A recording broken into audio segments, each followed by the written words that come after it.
The views expressed are solely those of the speaker and not necessarily those of Paltalk.com, AVM software, or its advertisers.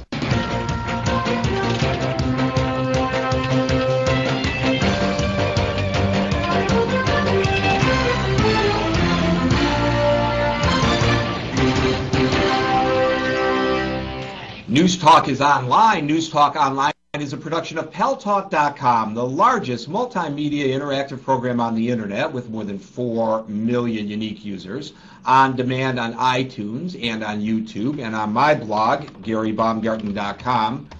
Oh my goodness, I'm not even spelling my own name right. There you go. Where you are encouraged to post your comments, and they don't have to agree with mine, by the way. And thanks to our friends at CRN Digital Talk Radio. We're syndicated across the United States into 12 million additional households.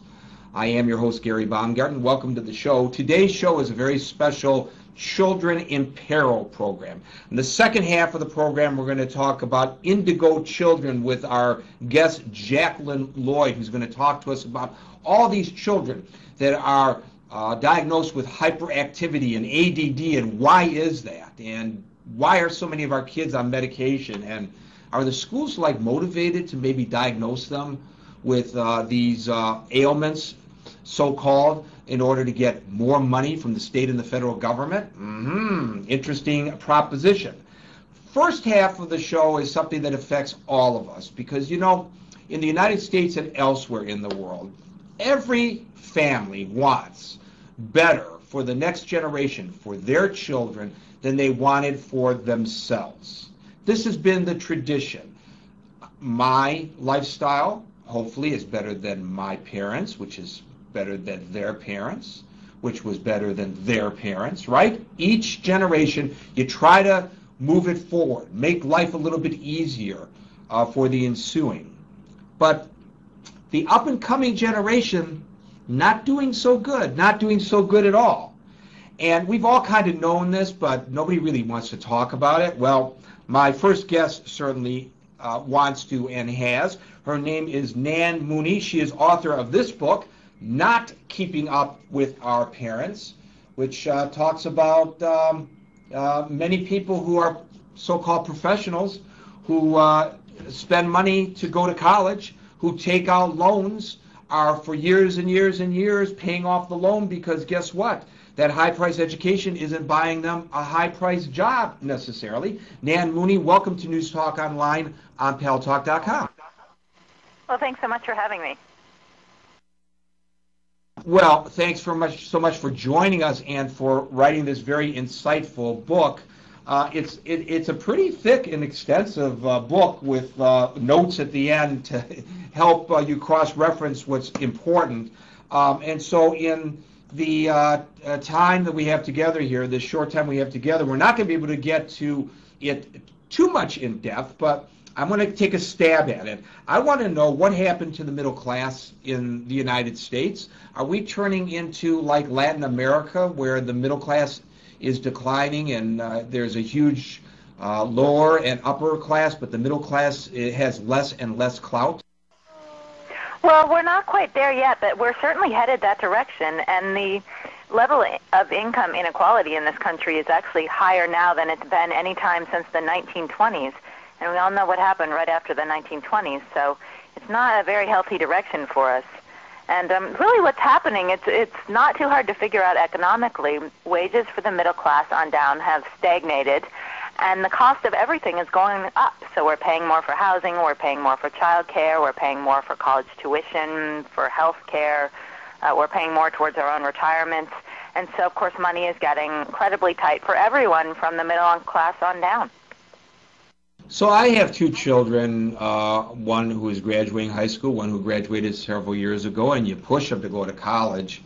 Is that necessarily the proper career path that we should be sending our children along or advising them to follow any longer? It is. You're still far better off if you get a college degree than if you don't get a college degree. However, for a long time, I think we believed that if you went to college, you got some job skills, you got a job, you worked hard, he would be financially comfortable, and that's no longer necessarily true, especially with kids having to take out such heavy loans to even go to college. So I think we do need to let our children know that just because they go to college doesn't necessarily mean that everything's going to be fine in the financial department anymore, because that has changed. Well, among my peers, I will tell you, and obviously this is anecdotal, Nan Mooney, but it probably comes as no surprise to you. Among my peers, I find fewer and fewer parents who are able to significantly finance the higher education of their children. So it seems to me, and again, this is anecdotal, that the children have to take on, young adults, have to take out much larger student loans. Of course, the cost of education is higher than it was when you and I graduated from high school as well. And so to me, I guess basic economics would suggest that our children are going to be spending far more years paying off that debt than we did when we were in the same position that they are in today. Right, and it's already happening. We're seeing people who are paying off their college debt into their 30s and 40s and even beyond that. And that was usually the time when they would be starting to save for their own kids' education. So there's no money to set aside. You know, they basically can't afford to educate their children because they educated themselves.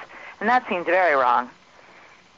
The guest today is Nan Mooney. She is the author of the book, Not Keeping Up with Our Parents, a book on how this generation is not better off than the previous. Do you have any suggestions on how we as a society can counter this, or are these just economic events that are spiraling out of our control and we just have to hang on and hope that we don't fall off?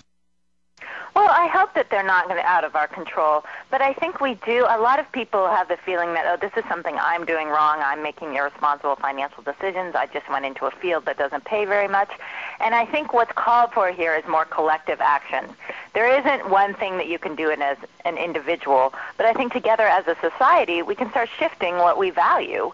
And part of that is creating social safety nets for everyone from the middle class on down. So really, and this year with an election year and the economy being such a hot button issue is a great time to be thinking about this, pushing for more help with health care, more help with child care, more help with college tuition, because a single family budget simply can't stretch for most people to cover all those things on their own.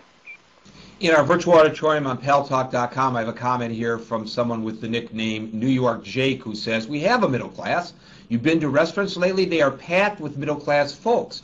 But I got to tell you, it's been my experience, and of course everything is point of view. We only know what we know. We don't know what other people are seeing. You can only be one place at a time. I have found that you don't need reservations, places where you needed reservations before. You don't have to stand in line, places where you had to stand in line before. And in fact, there was a story that just broke, I believe, yesterday, which indicated that McDonald's and Burger King are doing exceptionally well because people can't afford to go out to even diners any longer. So they're going, and guess where they're making most of their sales?